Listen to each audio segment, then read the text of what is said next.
Whole sports all plays. Whole sports all plays. Rebel soul child got a fist ball. I'm a respawn of ancestors and I'm blessed, They are not him, tell him fess up. I get checked up, hella carefree, nothing scares me, hella reckless. Yeah, I got next up, right? No, we not the same, cause see when I look in your iris, you likely to talk but not ready to ride. You do better keeping it quiet. My pen is ignited, my soul is enlightened. I like who I am, but I'm biased. The palette is right, and my drip is a fountain. I'm not like these regular guys. All of that talk is misguided.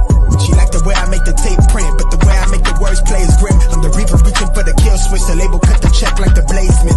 Something sparking where his brain is. The beat is somewhere where they prayers in. Geronimo, the way I make the bass jump when no parachute is tasted. What's going on, everybody? Welcome to another episode of Throwing Hands. Myself, JayNes, and Josh said, "What? What's up, man? How you doing today, sir?" Tired. It's actually, I didn't expect today. Today was supposed to be my off day, but I've just been crazy busy running all over town, running errands. How about yourself, though? I've been good. And same thing. Well, it wasn't my off day, but working, man. It always seems like, your off days be more busier than your work days. Right. You got way more stuff to do, and you're supposed to be relaxing and stuff. For real. I had to do oil change, replace tires. I had to go buy some stuff. It's like, boy, it never ends when you're off. Yeah, I would have rather went to work at that point. Exactly. No, but we have a good show today. We got some Bellator talk. We had Marky on a episode ago. Went through that. What is that, next weekend now? Yeah, it'll be next Friday. Nice, man. It snuck up on us. UFC, we just seen that, so we'll talk a little bit more about that coming up. And then we got a special guest on tonight. Yes, sir, we do. Who we got coming on tonight? Tell the people who we got. So I've been waiting for this too, because I've been wanting to. I've already been bragging about him, but we got on Mr. Devin Ray, who's coming off of a first round submission win with just the nastiest neck crank back at Rough 47, and against a dude who is also a kickboxer. He rocked his ass with a head kick against a kickboxer. You can't get enough of that. And just Devin Ray, like fucking A, man, let's go. Well, let's go ahead and bring him on after that. That was a great introduction. Let's bring him on the screen. Devin, how you doing today? Good, man. Thanks for the introduction, Josh. Yeah, you're welcome. I gotta play you off good. I got you.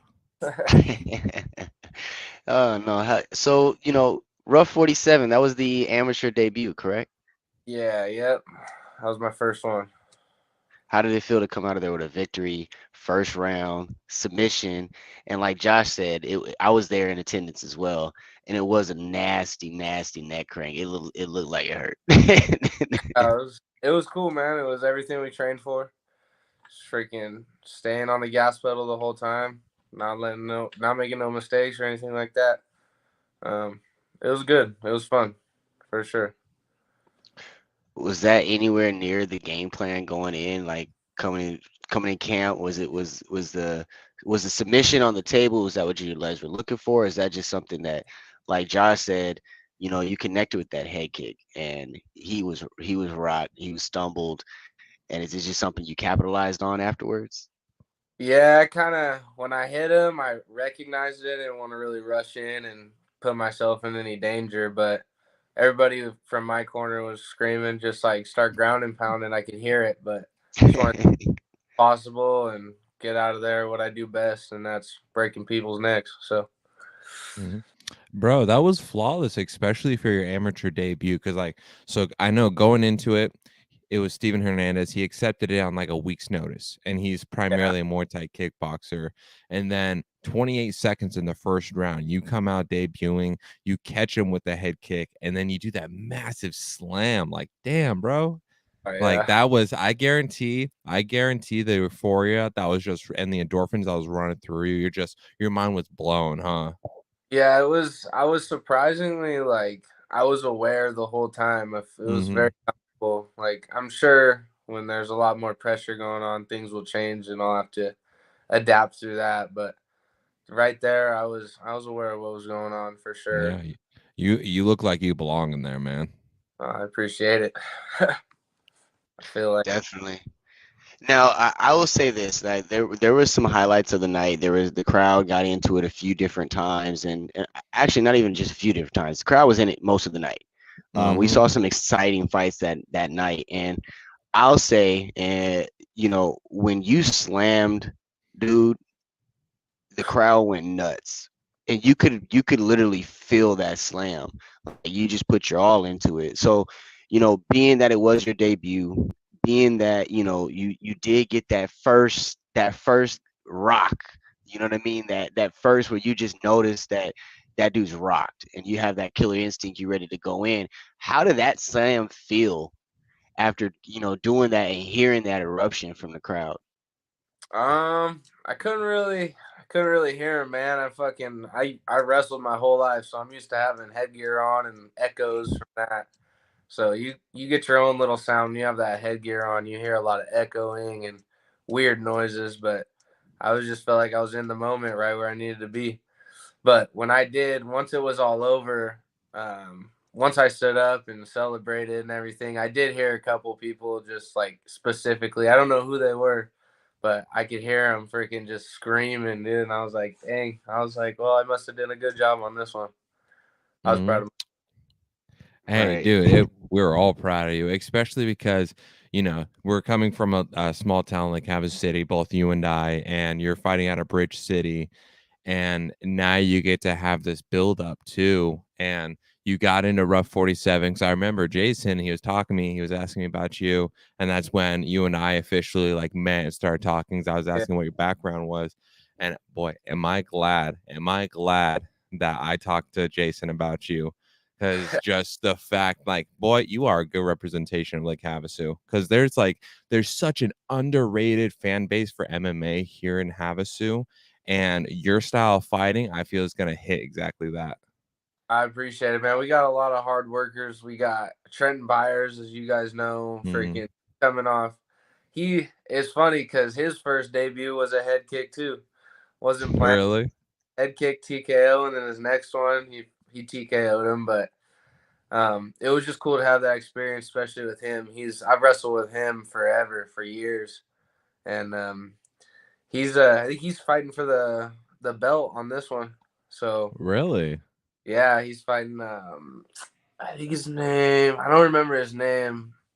Apologize for that, but it should be a good one. He's training. He's training hard, but we're gonna come in and we're gonna shock a lot of people. We are a small town, like you said, from Lake Havasu, but it's better like that. We get more one-on-one attention. We don't got all Mhm.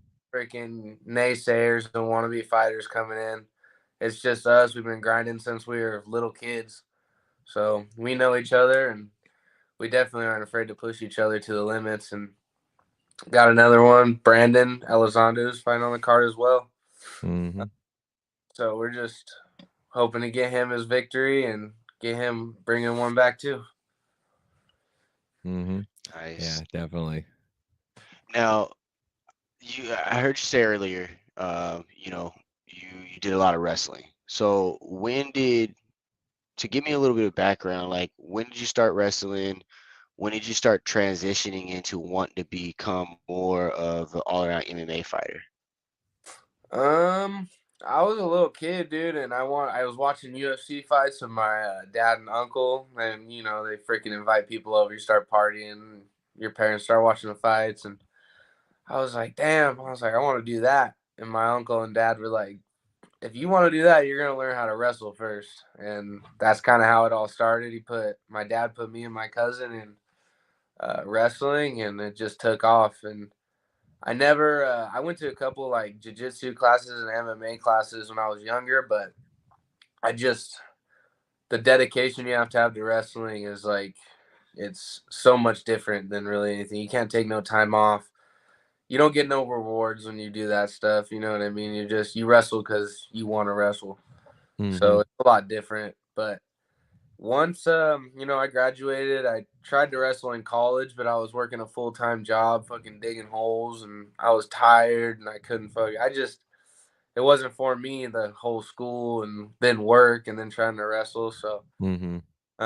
had to do a little bit of growing up and decided this is where I should be and this is what I want to do, and signed myself my own contract, and I'm ready to give it my all and go all the way to the top, man, to the top. Nice. Mm-hmm. After that first camp and like a successful all the way through camp, you got the fight, you're out the octagon now, and you get to go back and kind of regroup for the next one. What was like the biggest difference you kind of felt in that training, leading up to an actual fight versus the years you've put into wrestling? What was the main difference there that you found? You're not comfortable on your belly, that's for sure. As wrestlers, we like to go to our knees, but you learn real quick that you gotta hide your neck. Other than that, everything felt at place. Like my hands felt like I'd been training for years, even though I haven't. And I'm not confident with it, but I always thought that I would be where I'm at. So, I mean, it's much more like the cardio is a little different, using your whole body instead Yeah. of your arms and your legs. It's a lot different. So you lose muscles you didn't know you had. So. I'm sure you had great cardio at being a wrestler. Yeah, for sure. It's once your cardio goes out the window, you kind of just have to have that will to like not to let the next man. So Yeah. I feel like too that having a strong wrestling foundation is definitely very beneficial, not only for being like counterpart versus like other people who take it to the ground a lot or a jujitsu, but I don't know, it does a certain like different wonder on your cardio because there's a like standing up and striking, trading exchanges that works your cardio in one way, but like versus using your entire body and wrestling and trying to get into the clinch, trying to get the proper positioning to be able to get them taken down, or to be able to like what you did to Steven and straight up pick him up and throw him on the ground. Having a strong wrestling background like that, I feel like is definitely vital in MMA, and that's what I feel like you highlight a lot too. yeah, there's Right. no break in wrestling, dude. You're fucking. You don't get to dance around on your feet. You're head first right into each other the whole time. I mean, Yeah. you get those funky guys that like to bounce around, but usually they still end up in that freaking tough grinding spot where they got to figure it out. But as wrestlers, we know. I mean, I'm not stupid enough or naive enough to think that I can get away with just wrestling. I got to learn it all. I got to be black belt everywhere, striking, ground. My wrestling's got to be just as good as my striking. My striking's got to be just as good as my jiu-jitsu. And they're all so much different. It's just a matter of putting them all together. But that's what we do here. So we don't focus on the thing. We try to bring it all together because that's where all the magic happens.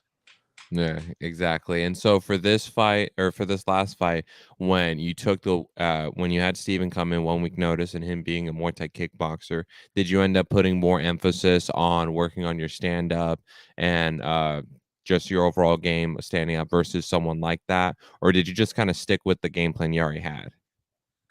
I mean, I didn't really know his background. There was no information given. I mean, other than social media and all that, but I didn't know nothing about him. The guy I was fighting prior, I forget his name as well. Fucking sorry about that, but he got a concussion, so when prayed about that way he don't making sure he all healed up good and everything. But he was like a freestyle kind of guy. I think he was a blue belt. So we were just training like not to get caught in bad positions but other than that, dude, it was just kind of business as usual for me. Train everywhere, be ready for everything plan A is not always going to work, Mm-hmm. Especially in MMA. You got to have a B through Z, if anything. Yeah, you're going to get hit. So you better fucking figure it out after that, right? Yeah, that's another element of MMA that I really love, because the part of the training, it isn't just to, okay, how am I going to take this person out? Part of the training as well is to purposely put yourself in those dire situations and run drills on how you're going to escape it and pull through. And you see that just so many people have been able to do that. Like a great example was Alexander Volkanovski versus Brian Ortega. Just going through that type of training plays such a big factor. Hell yeah, dude. That's that's like the whole Shark Tank thing, dude. You start in your shitty positions and you fucking figure out a way out. And if you can't get out, you go right back into it. And even if you do get out and escape, you go right back to work in that same position. Exactly. We There got could be a 20 lot different of ways to guys. get it. We got a few guys. Yeah, dude. We got a lot of kids from the high school that come in and wrestle with us too. So it's good when they jump on our backs and they start on our backs with both boots in, and we gotta use all of our skills to not get them off of us at least. So Yeah, we stay ready. definitely.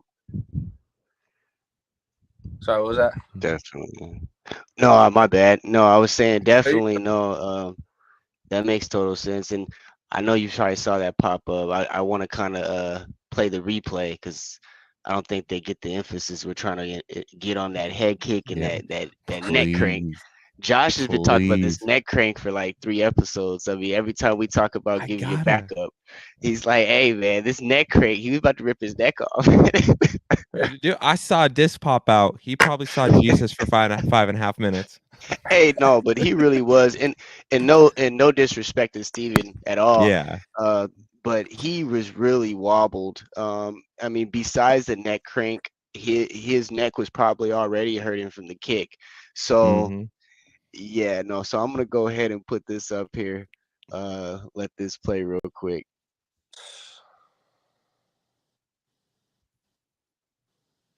A little push kick, faint. He was wobbled here. He was trying to hold on. Yep. Here And comes then that. boom, you just lift, slam him. That's when the wrestling comes into play. Like he was a living meme after that head kick. It was in this moment he knew he had fucked up.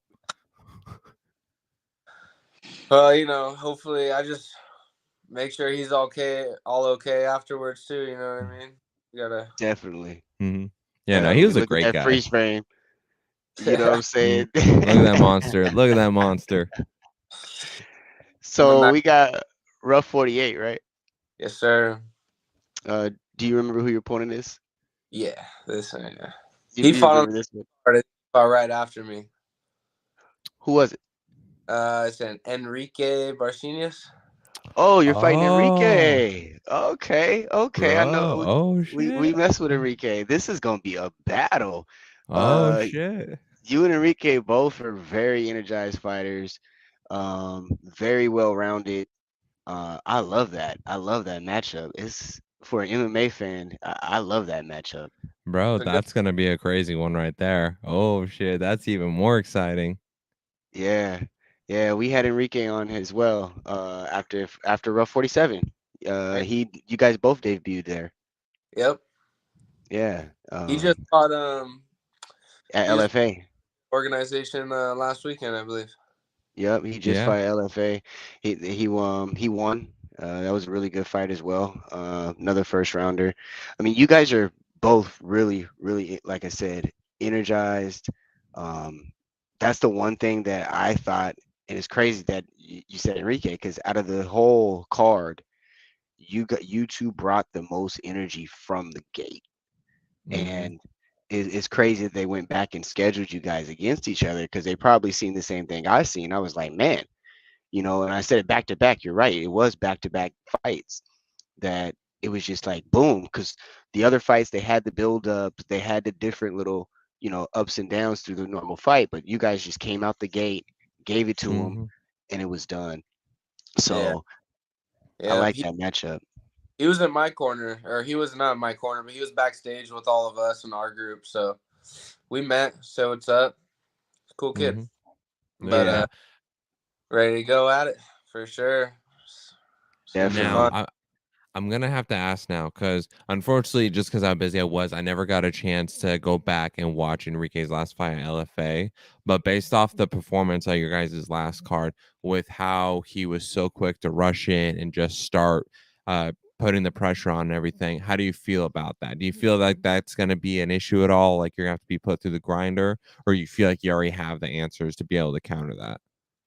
I mean, I'm not gonna go overlooking him. You know what I mean? That's always a Mm, number mistake. But we train for all that shit, dude. I've had wrestlers come at me, fucking full speed, not knowing what they're getting themselves into. So, you know, we'll see what happens. But I'll be ready for it no matter what. It's gonna be a fun one. Hopefully, we That's get out, definitely walk in. mm, And that's definitely that goes back to what we were talking about earlier, though, Devin. I mean, that's that wrestling base. That's what makes it so dangerous of having it, and so, you know, such a good thing to have underneath your belt because when guys do rush in at you, they do come overly aggressive. You have that extra tool in your back pocket. You know what I mean to equalize or slow them down if need be.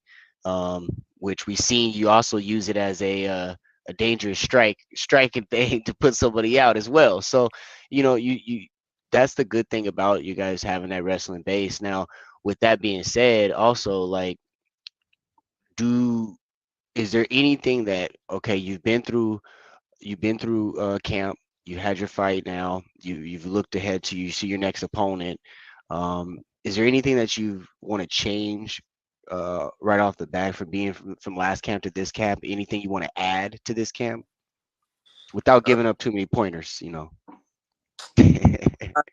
honestly, man, you just train even harder. You know, ain't no secret sauce to it. You just right after the fight, you fucking go home or go to your hotel. You sleep, wake the fuck up, and get back to the gym. There ain't no partying. There ain't no fucking yippee doo dah day shit. Ain't no smoking, no drinking.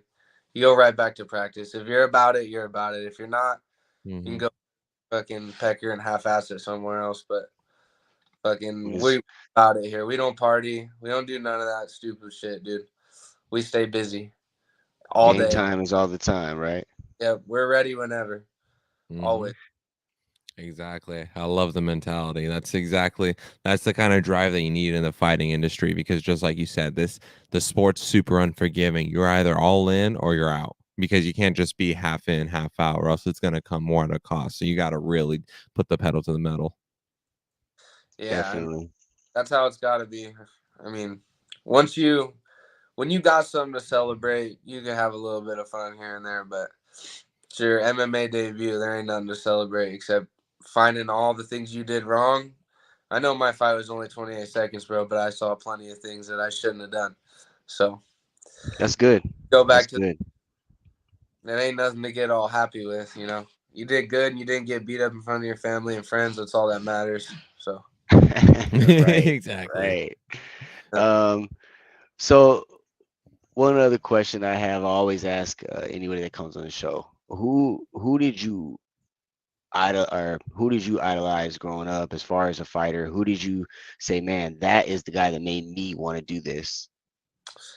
Chuck Liddell for sure, dude. He was the first guy I saw. I saw that mohawk and like 2 months wrestling. Bro. Everything changed.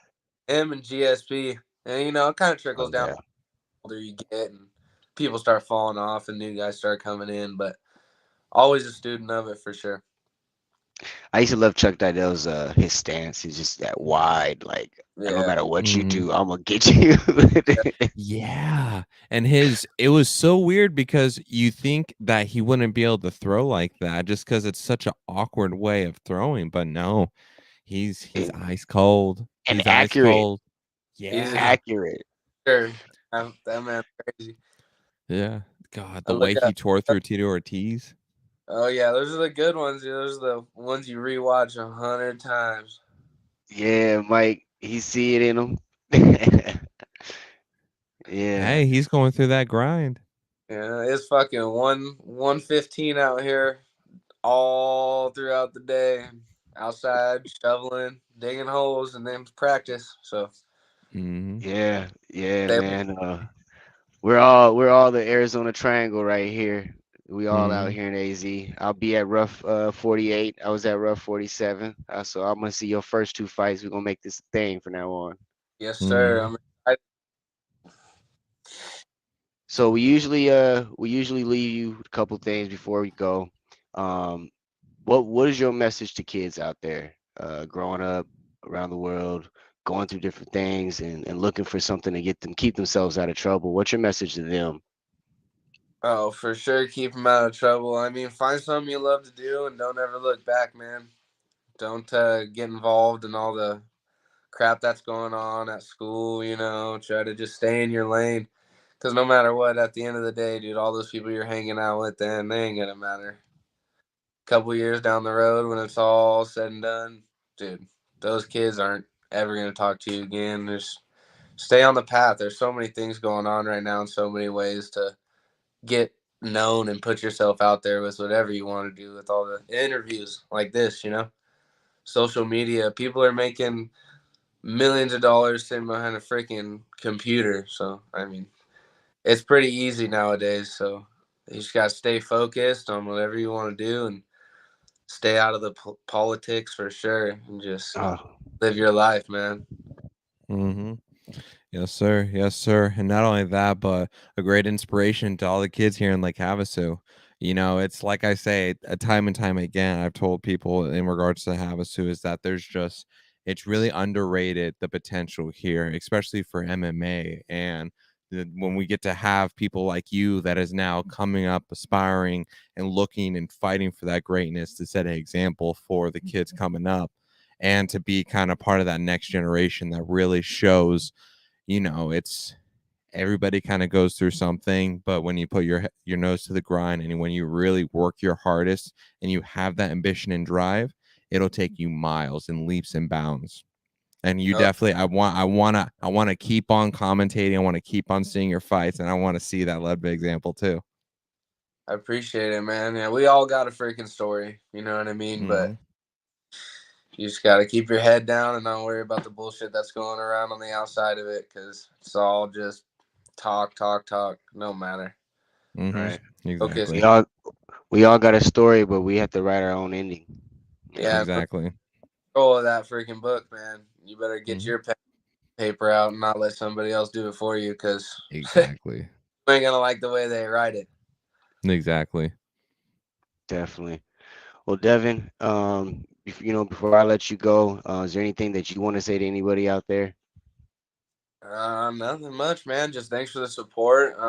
Trying to put Lake Havasu on the map. I know it's meant for spring break and summers and boat shows, but It's that's so not much more. style anymore. So trying to get it out there and bring some young MMA fighters out. We got a lot of people that come from elsewhere and train with us and get it in, but we're always trying to expand. Get our name out there. I'm sure a lot of these other gyms would love to have us. So anywhere, anytime, go train. Definitely, definitely. And Exactly. if you haven't been to Lake Havasu for spring break, it's definitely something you should try. Just bring sunscreen. Bring lots of sunscreen. Yeah, Definitely bring lots of sunscreen. There's a reason why I don't walk out more than 5 minutes. 5 minutes, I come back in looking like a burnt chicken nugget.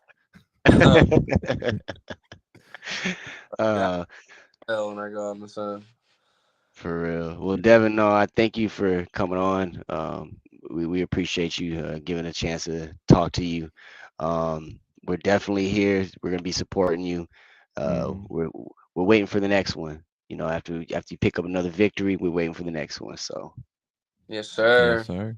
Oh, by any means necessary. definitely, we'll see you at the weigh-ins.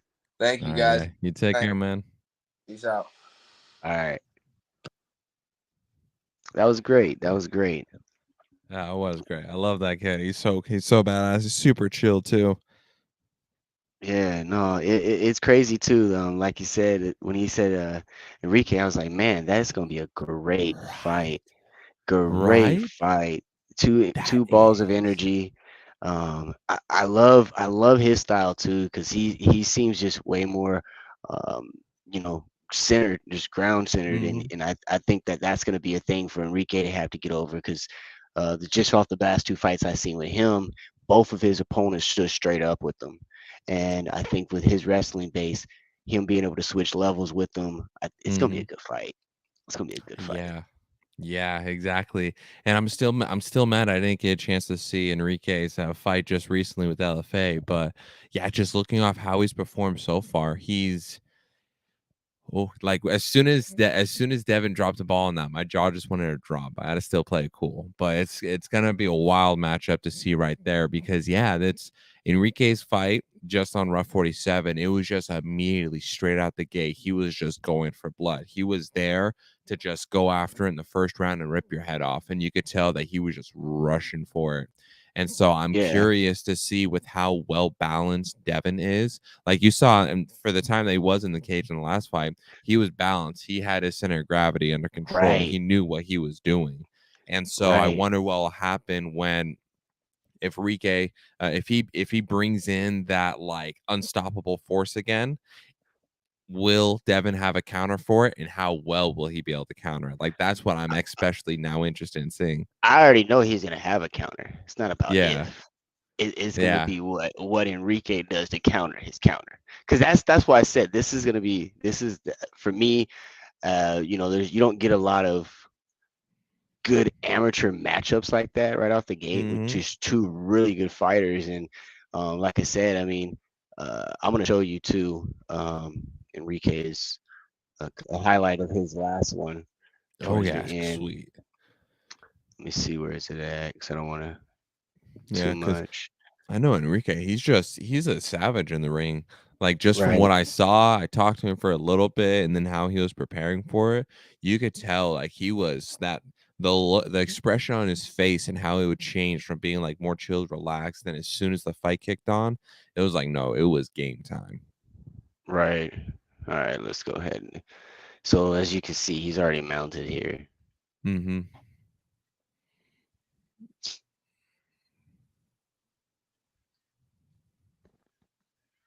Oh, and now he's throwing those combinations.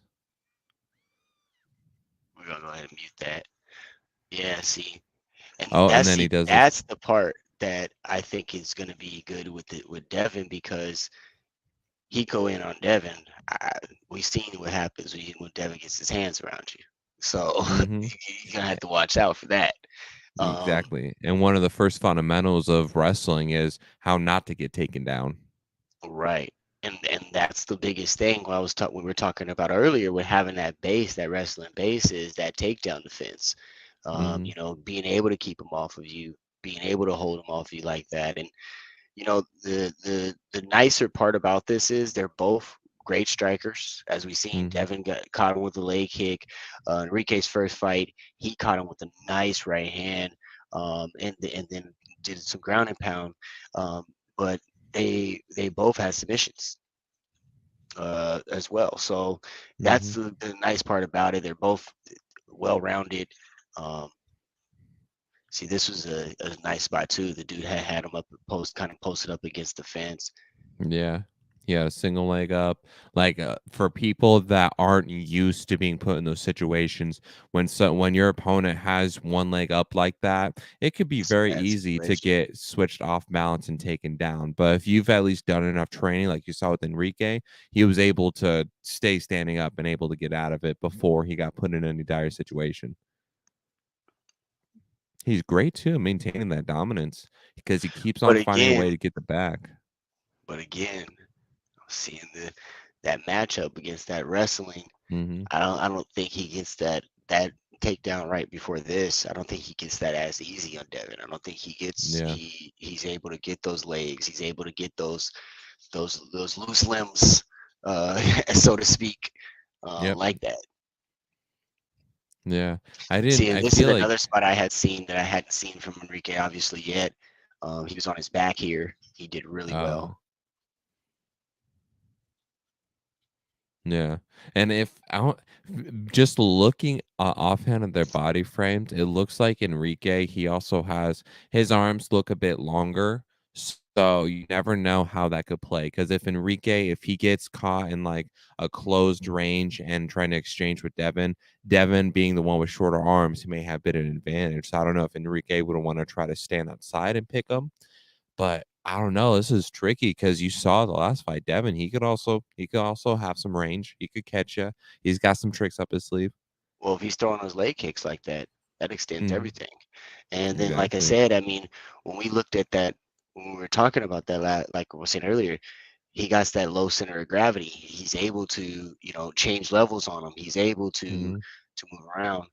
This, and then, see, that's the other thing I really liked about Enrique too in the last two fights. His transitions were nice. Yeah. I like how he's just so quick and so smooth with transitioning from standing up to going for the takedown to working in the ground, then doing the ground and pound, and then quickly switch from ground and pound to taking it back and then looking for the submission. He's not even thinking. It's just training at that point that's Instincts, just kicking right? in. It's just instincts. Yeah, I'm Hmm. looking forward to it, man. It should be good. Um, Yeah. Oh, so that should be crazy. so let's visit Bellator real quick. Um, Okay. so I know we were talking a little bit about the Sean and the Mark history last time. So Mhm. Mark has a bout coming up because we got Bellator. This is 283 now, right? Yeah, be Bellator 283. He'll be Man, it's fighting crazy. Jalen Bates. Yeah, Mm. Jalen Bates. We had Pitbull get taken out due to injury. So now Lima and Jackson actually take over the main event on this card. Mhm. So Jalen Bates is 5-0. Bellator seems to be pushing Jalen a lot uh, uh, from right out the gate. Um, and then you got Mark. He's coming off a win, and we know that Mark has sights set to end, uh, to get his back, so to speak. Mhm. He thinks he beat, and I did watch as well. It was a really, really, really, really, really close fight. But he thinks he beat Sean O'Malley. Sean is, working his way towards the top 10 in the UFC. Mhm. Um, so, at 135 with Jalen, how do you see this fight actually working out? I'm definitely curious about this fight because, like you said, Bellator is kind of eyeing Jalen a bit. So they're kind of, I feel like they're looking a bit at the records too, and that's what they're kind of like playing with. But I'm very curious about it because I don't know too much about Jalen, but he seems like a pretty well all around fighter. Now, if he's able to provide a good enough clinch defense, because like Mark with his last fight, he was just as soon as he got a hold of you there was no getting out of it. So with Jalen, I definitely want to see how well his grappling game is, how well he is in the clinch, how well he's able to keep himself from being compromised or in bad situations, as well as what he can answer with, whether it's on the whether it's standing up and exchanging with Mark, or he's able to provide some type of counter on the ground. But I'm definitely curious about this matchup. Yeah, I mean, it should be a good one. Definitely. Jalen's real tall in length. He's 5'10". Mm-hmm. I think he's somewhere right around, walks around probably like 155, 160. So he's going to be a bigger dude than Mark. Um, Yeah. and that's something that I kind of like, or not like, but I'm looking at. Now, I don't know a lot about his past opponents. I know Rafael Montini, Chris Darnell, the last two. And then one of his amateur fights, which uh, I have is notable, stands out to me, was Abdul Kamara, which we saw actually at Rough 47 as well. Um, Mm. so that's another, stamp that I've seen of a really good fighter. But I don't know if he deserves the push they're trying to give him yet. But this, to me, Mark is a really good test for that, Mm-hmm. um, to kind of test that out. Now, Mark, I believe, let me see, was he like, no, because he had that layoff. Yeah, he Yes, had yeah, about like a 2-3 year layoff. yeah. So he's a 1-0 since the layoff, and he beat Rafael Montini as well, which we've seen Rafael Montini just come out of being beat by um, Jalen. So that might have been Mhm. one of the reasons why they even paired this up. Oh, okay. To kind of like maybe like a setup for this down the road. Well, I mean, Rafael Montini just like I said, just got beat by um, Jalen, and then Mark or no, Mark just beat Rafael Martini, and then Jalen beat Rafael Martini in what was that his second to last fight? Oh, okay. Yeah, he beat him in October. He beat Rafael Montini. Oh, okay. So this will be interesting to see who, since they're both coming off of a win against Raphael, this will be interesting to see how it'll turn out.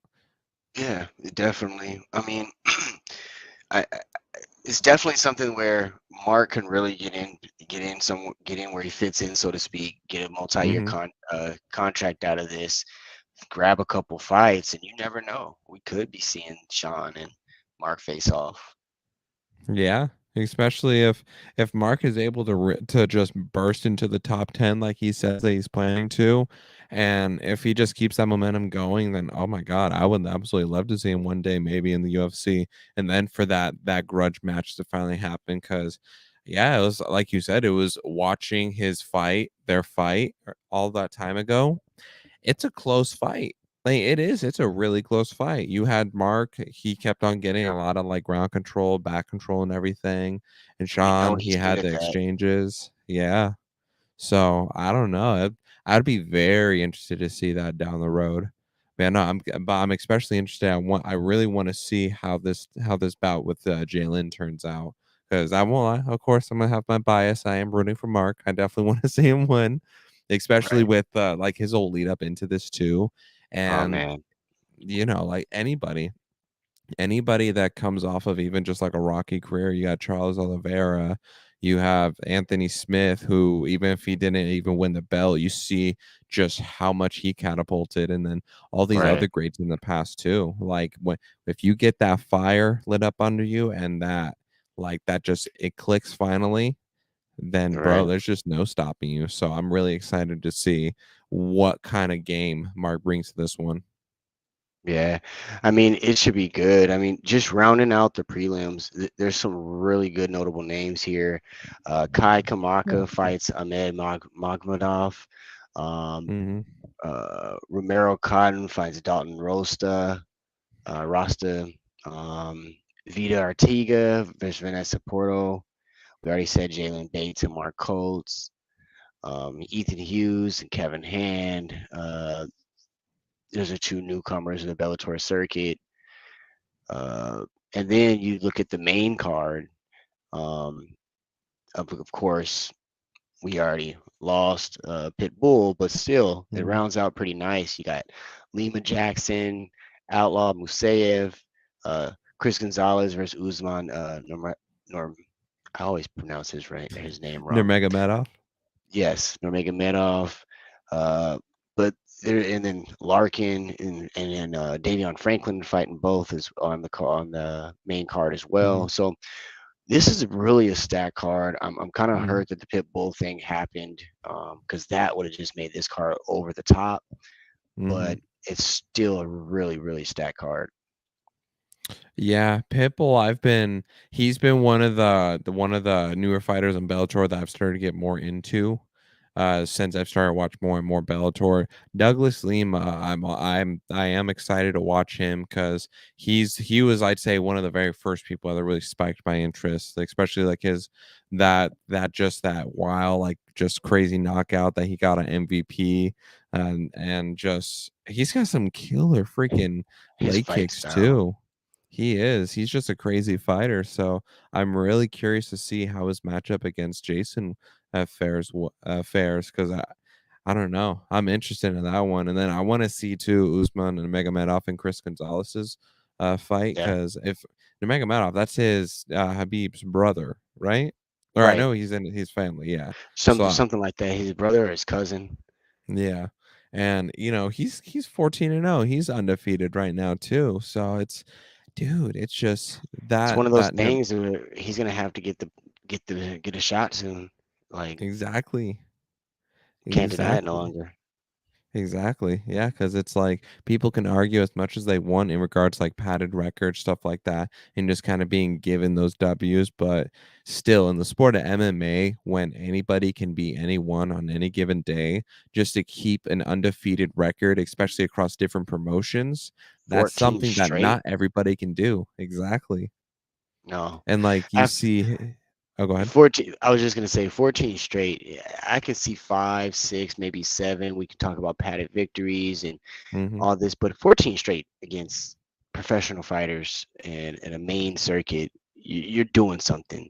And at that point, if it is padded, let's see, put them in the ring with one of the bests, and let's just Mm-hmm. take a rip at it. At that point, Yeah, exactly. And then I forget if Habib's younger brother, Omar Nurmagomedov, if he fights UFC or Bellator, but he's also undefeated too. And it's just that the people out there in Dagestan, just their overall training, just the grind that they do, it's just on a whole nother level. And it's the wrestling too. Like it seems like wrestling is such a heavy key element in MMA. Like with yeah, how Devin Ray was able to dominate and utilize his wrestling in combination with the stand up. And then you have Omar Nurmagomedov, you got Usman, you got Islam Makhachev. It's crazy, dude. It really is. yeah. I there's just so much, and Josh, if you rewind like 10 years back, um, wrestling was like it.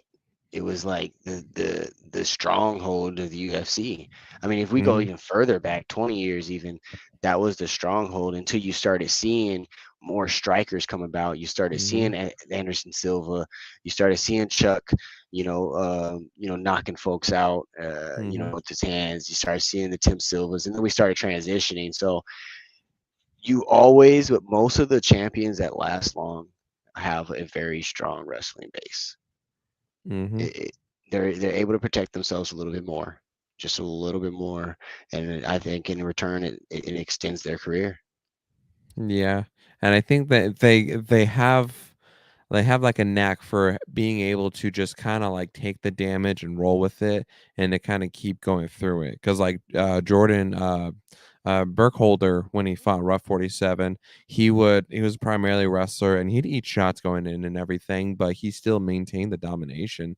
And Right. there's a certain level of toughness, I would say, that comes with being a wrestler, because you don't have the ability to pop in and out like standing up and you're just popping in for the exchanges then coming back out. And wrestling, yeah, no, it's just one single mistake can just And compromise the you're entire yeah. thing. And you guys are a constant high pace, and the moment you drop that pace is the moment your opponent capitalizes. So it does just a different level to your grittiness, your toughness, as well as your endurance, and just to keep pushing through. Yeah, no, definitely. I agree with that. So before we get out of here, um, I want to bring up some Nate Diaz news. It's always good day in MMA when you got some Nate Diaz news. Exactly. So Nate Diaz, as we all know, he has always been going back and forth with Dana White. Him and Dana have had a relationship that is like the next door neighbors that you hate and they just won't go away, and you guys have to talk to each other every time you go. You guys leave for work at the same time every morning, you get home at the same time. So that's how Dana White and Nate Diaz's relationship is. So Nate is now saying that the UFC is holding him hostage and they're not scheduling him any fights. Before we can even digest that, Jake Paul comes in, who is, by the way, scheduled to fight Hasim Rahman Jr. August 6th, comes in and says, find the money, I'll fight Nate. Now, this is time and time and time. What's up, Rio? Hey, Time and what's time up? again, Josh, that Jake Paul has tried to, basically wave a flag like, hey, let me help you insert money into these guys' pockets. Is this something Dana should be looking at? In regards to just going ahead and booking a fight with Jake Paul and Nate Diaz, or just bringing Jake into an MMA fight? I mean, either or. I mean, at this point, is it time to just say, you know what, Jake, let's try it. Let's get one scheduled. Or does he just say, forget it, let me give you a 3-fight setup. Let's just try to make this as big as we can. So I don't know. Considering their relationship, if I was Dana White, I'm not necessarily going to want to give him an opportunity to not only capitalize and make money off of my own thing, but I also would want to shut him up. Like when he was saying, like, go box Anderson Silva, go box Anderson Silva. And then Jake Paul was dodging that. You don't want those hands. Exactly. Those Exactly. hands are really gifted. Exactly. And I feel like maybe this would be the final, like, okay, enough is enough. Nate Diaz, he's one fight away from just go ahead and just bowing out. And Jake Paul, he's looking for something, because that's just how it is. I have respect and I like Jake Paul on a certain level because I understand the angle that he's working at this stuff, but Right. just the amount of disrespect he has for MMA and just the stuff in Fighters general. Exactly. That's where I'm like half and half with him. So there is part of me that I would love to see Nate Diaz take on and just like officially derail Jake Paul. But then at the same time, now this would be more so me versus being Dana White, but I would also at the same time would really want to put Jake Paul to the test, because regardless of what people say about Nate Diaz and his record, he's got a granite chin. The granite chin is made out of the smoldering greatness of Zeus Almighty himself. And it's like nobody can crack that chin. Can you imagine? Because we've seen Nate Diaz, like you said, a granite chin. Like we've seen him in some slug matches. Can you imagine putting more padding on the gloves and hitting him with them? Like it would take 13 rounds. It would take like it would literally, because first of all, Jake, I'm gonna tell you now, out of everybody you could choose, I don't think it's Nate. Nate is not the one you should choose. Out of all the UFC fighters, like that is like the closest thing to a straight boxer we have in the UFC. Like, if he could, he would just rule out every other form of fight and just say, look, we're gonna get in here with no gloves. Bare knuckle fighting is where I don't know why Nate hasn't had a couple of those. Yeah, he'd probably break somebody's jaw for real in bare knuckle fighting. But yeah. I just don't. Jake is hungry. Like you said, you have to respect the angle he's taking. Period. He's creating something. He created his own lane that didn't exist. And he's flourished in it.